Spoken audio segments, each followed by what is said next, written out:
Hello friends, welcome to your MCQ Adda. दोस्तों, अगर आप एसएससी, एनटीपीएससी, रेलवे, बैंकिंग या किसी भी अन्य कॉम्पिटिटिव एग्जाम की तैयारी कर रहे हैं तो यह वीडियो आपके लिए बेहद महत्वपूर्ण होने वाली है। दोस्तों, आज हम 25 अगस्त 2026 की सभी महत्वपूर्ण करंट अफेयर्स को एग्जाम ओरिएंटेड एमसीक्यू, आसान एक्सप्लेनेशन और महत्वपूर्ण फैक्ट के साथ कवर करने वाले हैं। इस वीडियो को अंत तक जरूर देखें क्योंकि एक भी क्वेश्चन आपके अगले एग्जाम में आ सकता है। वहीं क्लास की फ्री पीडीएफ के लिए आप हमारे दिए गए टेलीग्राम चैनल योर एमसीक्यू अड्डा को भी ज्वाइन कर सकते हैं, जिसकी लिंक हमने डिस्क्रिप्शन में दी है। चलिए आज की क्लास स्टार्ट करते हैं। ये रहा आपका पहला क्वेश्चन। हाल ही में अगस्त 2026 में भारत के पहले स्वदेशी 5 किलो नाइट्रेट वायु श्वासित घूर्णनशील विस्फोट इंजन का सफल प्रदर्शन किसने किया है? तो यह किया है डी प्रोपल्स एरोस्पेस प्राइवेट लिमिटेड के द्वारा। हाल ही में अगस्त 2026 में डी प्रोपल्स एरोस्पेस प्राइवेट लिमिटेड ने भारत के पहले स्वदेशी 5 किलो नाइट्रेट वायु श्वासित आरडीई का सफल प्रदर्शन किया है। वहीं बात करें इसके इंजन की तो इसमें एरो स्पाइक नोजल के साथ एकीकृत किया गया है। बात करें इसकी तकनीक की तो आरडीई में पारंपरिक दहन की तुलना में प्रेशर गेन कंबसन का उपयोग किया जाता है, जिससे ऊष्मा गतिक दक्षता में सुधार होता है। इसमें दहन कक्ष के अंदर गतिशील भागों की आवश्यकता भी कम होती है। वहीं बात करें इसकी उपलब्धि की तो इस आरडीई को टेक्नोलॉजी रेडीनेस लेवल 5 प्रमाणित किया गया है। यह भारत की उन्नत एयरोस्पेस और प्रणोदन तकनीक के विकास में महत्वपूर्ण उपलब्धि है। नेक्स्ट क्वेश्चन है, हाल ही में 2026 में 94 वर्ष की आयु में निधन होने वाली प्रसिद्ध अभिनेत्री सौकान जानकी को वर्ष 2022 में किस नागरिक सम्मान से सम्मानित किया गया था? तो यह सम्मानित किया गया था पद्मश्री से। हाल ही में प्रसिद्ध अभिनेत्री शंकर मंची जानकी, जिन्हें लोकप्रिय रूप से सौकान जानकी कहा जाता है, का अगस्त 2026 में 94 वर्ष की आयु में चेन्नई, तमिलनाडु में निधन हो गया है। बता दें कि उनका जन्म 12 दिसंबर 1931 को राजमंड्री, आंध्र प्रदेश में हुआ था। बात करें इनके फिल्मी करियर की तो उन्होंने 18 वर्ष की आयु में तेलुगु फिल्म साबुकारू से अपने फिल्मी करियर की शुरुआत की। इसी फिल्म के बाद उनका नाम सौकार पड़ा। सौकान जानकी ने 7 दशकों से अधिक लंबे करियर में तमिल, तेलुगु, कन्नड़, मलयालम और हिंदी सिनेमा में विभिन्न प्रकार की भूमिका निभाई और अपनी बहुमुखी प्रतिभा के लिए प्रसिद्ध हुई। बात करें इनके सम्मान की तो भारतीय सिनेमा में उनके योगदान के लिए भारत सरकार ने उन्हें 2022 में पद्मश्री से सम्मानित किया गया था। बता दें कि पद्मश्री भारत का चौथा सर्वोच्च नागरिक सम्मान है। दोस्तों, ये हमारा टेलीग्राम चैनल है। अगर आपको रोज की free PDF, study material, current affairs और एग्जाम अपडेट चाहिए तो अभी हमारे टेलीग्राम चैनल को ज्वाइन करें। लिंक डिस्क्रिप्शन में दी गई है या स्क्रीन पर दिख रहे क्यूआर कोड को भी आप स्कैन कर सकते हैं। तो अभी ज्वाइन करें और अपनी तैयारी को और अधिक मजबूत बनाएं। चलिए नेक्स्ट क्वेश्चन देखते हैं। ये है नेक्स्ट क्वेश्चन। हाल ही में ब्रिक्स अध्यक्षता में ब्रिक्स आईसीटी ट्रैक का आयोजन अगस्त 2026 में किस शहर में किया गया? तो यह किया गया है पुणे, महाराष्ट्र में। हाल ही में भारत की ब्रिक्स अध्यक्षता में दूरसंचार विभाग ने 17 से 21 अगस्त 2026 तक पुणे, महाराष्ट्र में ब्रिक्स आईसीटी ट्रैक का आयोजन किया है। बता दें कि इसका विषय एक लचीले भविष्य के लिए नवाचार, सहयोग और परिवर्तन रखा गया था। इसमें संचार मंत्री, वरिष्ठ अधिकारी और आईसीटी विशेषज्ञ शामिल हुए थे। बात करें इसके उद्देश्य की तो ब्रिक्स देशों के बीच सूचना एवं संचार प्रौद्योगिकी सहयोग को मजबूत करना इसका प्रमुख उद्देश्य था। वहीं बात करें इसकी विशेषता की तो ब्रिक्स आईसीटी ट्रैक में 7वीं ब्रिक्स आईसीटी कार्य समूह बैठक, डिजिटल ब्रिक्स फोरम एवं एक्सपो और 12वीं ब्रिक्स संचार मंत्रियों की बैठक शामिल है। नेक्स्ट क्वेश्चन है, हाल ही में भारत का पहला मृदा बनावट मानचित्र किस संस्थान द्वारा जारी किया गया है? तो यह जारी किया गया है राष्ट्रीय मृदा सर्वेक्षण और भूमि उपयोग योजना ब्यूरो के द्वारा। हाल ही में राष्ट्रीय मृदा सर्वेक्षण और भूमि उपयोग योजना ब्यूरो ने अगस्त 2026 में नागपुर में अपने 50वें स्थापना दिवस पर भारत के पहले मृदा बनावट मानचित्र की घोषणा की है।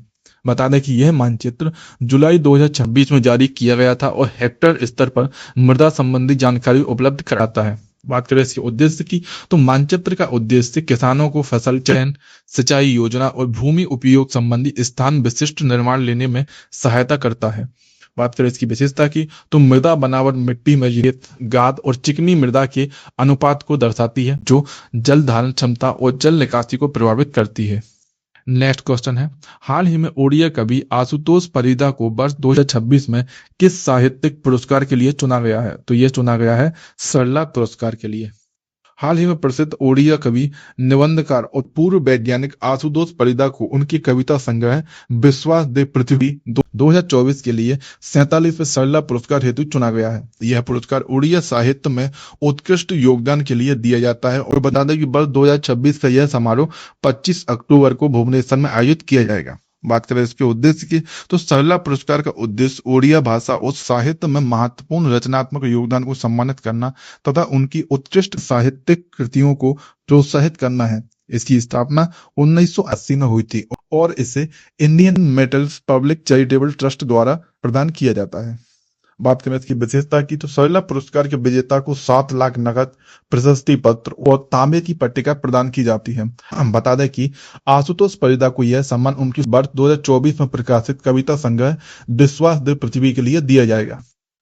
नेक्स्ट क्वेश्चन है, हाल ही में अगस्त 2026 में भारत सरकार ने निम्नलिखित में से किसे आरबीआई के केंद्रीय बोर्ड में अंशकालिक गैर सरकारी निदेशक नियुक्त किया है? तो यह किया है एनी जॉर्ज मैथ्यू, जन्मेजय कुमार सिन्हा, सैयद अकबर उद्दीन, यानी इन तीनों को। हाल ही में भारत सरकार ने अगस्त 2026 में एनी जॉर्ज मैथ्यू, जन्मेजय कुमार सिन्हा और सैयद अकबरुद्दीन को आरबीआई के केंद्रीय बोर्ड में अंशकालिक गैर सरकारी निदेशक के रूप में नियुक्त कर लिया है। इन नियुक्तियों को 22 अगस्त 2026 को कैबिनेट की नियुक्ति समिति ने मंजूरी प्रदान की है। बात करें इसकी विशेषता की, तो एनी जॉर्ज मैथ्यू 16वें वित्त आयोग की पूर्णकालिक सदस्य रह चुकी हैं। जन्मेजय कुमार सिन्हा बीसीजी इंडिया के अध्यक्ष हैं और सैयद अकबरुद्दीन संयुक्त राष्ट्र में भारत के पूर्व स्थायी प्रतिनिधि हैं। बता दें कि तीनों का कार्यकाल 4 वर्ष होगा। नेक्स्ट क्वेश्चन है, हाल ही में अगस्त 2026 में अमेरिका ने ईरान के खिलाफ कौन सा अभियान शुरू किया है? तो यह शुरू किया है ऑपरेशन इकोनॉमिक आउटकास्ट। हाल ही में अमेरिका ने 24 अगस्त 2026 को ईरान के खिलाफ ऑपरेशन इकोनॉमिक आउटकास्ट नामक वैश्विक आर्थिक दबाव अभियान शुरू किया है। इसकी घोषणा अमेरिकी वित्त मंत्री स्कॉट बेसेंट ने की है। अभियान का उद्देश्य ईरान की राजस्व स्रोतों और वैश्विक आर्थिक नेटवर्क को कमजोर करना है। वहीं बात करें इसकी विशेषता की, तो अभियान के तहत डिजिटल संपत्ति, तकनीक, सोना, विमानन और शिपिंग को प्रमुख लक्ष्य बनाया गया है। बता दें कि अमेरिकी वित्त विभाग में यूएई, हांगकांग, चीन, सिंगापुर और स्विट्जरलैंड सहित विभिन्न देशों में 60 संस्थाओं, जहाजों और व्यक्तियों पर नए प्रतिबंध लगाए हैं। नेक्स्ट क्वेश्चन है, हाल ही में राष्ट्रीय सुरक्षा गार्ड यानी एनएसजी ने 2020 में अपना पहला पूर्णतः महिला कमांडो रूपांतरण पाठ्यक्रम कहाँ शुरू किया है? तो यह शुरू किया है मानेसर, हरियाणा में। हाल ही में राष्ट्रीय सुरक्षा गार्ड ने हरियाणा के मानेसर स्थित एनएसजी प्रशिक्षण अकादमी में अपना पहला पूर्णतः महिला कमांडो रूपांतरण पाठ्यक्रम शुरू किया है। यह 12 सप्ताह का प्रशिक्षण कार्यक्रम है जिसमें राज्य पुलिस बलों और सीएपीएफ की चयनित महिला कर्मियों को शामिल किया गया है। वहीं बात करें इसके उद्देश्य की, तो इस पाठ्यक्रम का उद्देश्य महिला कर्मियों को आतंकवाद रोधी विशेष अभियानों के लिए तैयार करना है। प्रशिक्षण में शारीरिक फिटनेस, हथियार संचालन, निशानेबाजी, सामरिक हस्तक्षेप और बंधक बचाव जैसी क्षमताओं को विकसित किया जाएगा। यह एनएसजी का पहला पूर्णतः महिला कमांडो रूपांतरण पाठ्यक्रम है जिसमें प्रशिक्षण पूरा करने के बाद महिला कमांडो अपने अपने राज्य पुलिस या सीएपीएफ में वापस जाकर अर्जित विशेष कौशल का उपयोग करेंगी। नेक्स्ट क्वेश्चन है, हाल ही में किस राज्य सरकार ने अन्नपूर्णी सुपर 6 एलपीजी योजना शुरू की है? तो यह की है तमिलनाडु सरकार ने। हाल ही में तमिलनाडु सरकार ने अगस्त 2026 में अन्नपूर्णी सुपर 6 एलपीजी योजना शुरू की है। इसका उद्देश्य पात्र परिवारों के लिए घरेलू एलपीजी खर्च को कम करना है और यह योजना जनवरी 2027 से पोंगल के दिन प्रभावी होगी। बात करें इसके उद्देश्य की, तो योजना के तहत पात्र परिवार पहले घरेलू एलपीजी सिलेंडर खरीदेंगे और उसके खर्च की प्रतिपूर्ति उनके बैंक खातों में की जाएगी। इसका उद्देश्य कम आय वाले तथा अन्य पात्र परिवारों को खाना पकाने के ईंधन पर आर्थिक राहत प्रदान करना है। वही बात करें इसकी विशेषता की, तो इस योजना में डीबीटी के माध्यम से एलपीजी खर्च की प्रतिपूर्ति की जाएगी। पात्रता में 2.5 लाख तक वार्षिक आय वाले परिवारों के साथ मध्यम किसान, सीमांत किसान और दिव्यांग व्यक्ति शामिल हैं तथा इसके लिए लगभग 4,000 करोड़ वार्षिक खर्च का प्रावधान रखा गया है। हाल ही में तमिलनाडु के वित्त मंत्री एन मैरी विल्सन ने तमिलगा बैट्रियम फजगम सरकार का पहला बजट प्रस्तुत किया। एनओटीटीओ की वार्षिक रिपोर्ट 2025-26 के अनुसार वर्ष 2025 में मृत व्यक्तियों के अंगदान के मामले में तमिलनाडु भारत में प्रथम स्थान पर रहा। हाल ही में आंध्र प्रदेश की ग्लो झील को भारत के 101वें रामसर स्थल के रूप में नामित किया गया है। नीति आयोग की स्कूल शिक्षा गुणवत्ता सूचकांक 2026 में पंजाब प्रथम स्थान पर रहा। 8 अगस्त 2026 को बेंगलुरु पुलिस ने संदिग्ध अवैध प्रवासियों की पहचान और सत्यापन के लिए ऑपरेशन मुक्ता अभियान शुरू किया है। हाल ही में कर्नाटक सरकार ने ग्रामीण छात्रों के लिए विद्यार्थी सहाय हस्त योजना की घोषणा की है। नेक्स्ट क्वेश्चन है, हाल ही में मिस यूनिवर्स इंडिया 2026 का खिताब किसने जीता है? तो यह जीता है काजिया लिसमेजो ने। हाल ही में केरल की 19 वर्षीय काजिया लिसमेजो ने 23 अगस्त 2026 को जयपुर में आयोजित फाइनल में मिस यूनिवर्स इंडिया 2026 का खिताब जीत लिया है। बता दें कि उन्होंने 52 फाइनलिस्टों को पीछे छोड़कर यह खिताब अपने नाम किया है और उन्हें मानिका विश्वकर्मा ने यह ताज पहनाया है। बात करें इसके उद्देश्य की, तो मिस यूनिवर्स इंडिया प्रतियोगिता का उद्देश्य भारत का प्रतिनिधित्व करने के लिए राष्ट्रीय विजेता का चयन करना है। काजिया अब नवंबर 2026 में प्यूर्टो रिको में आयोजित होने वाली 75वीं मिस यूनिवर्स प्रतियोगिता में भारत का प्रतिनिधित्व करेंगी।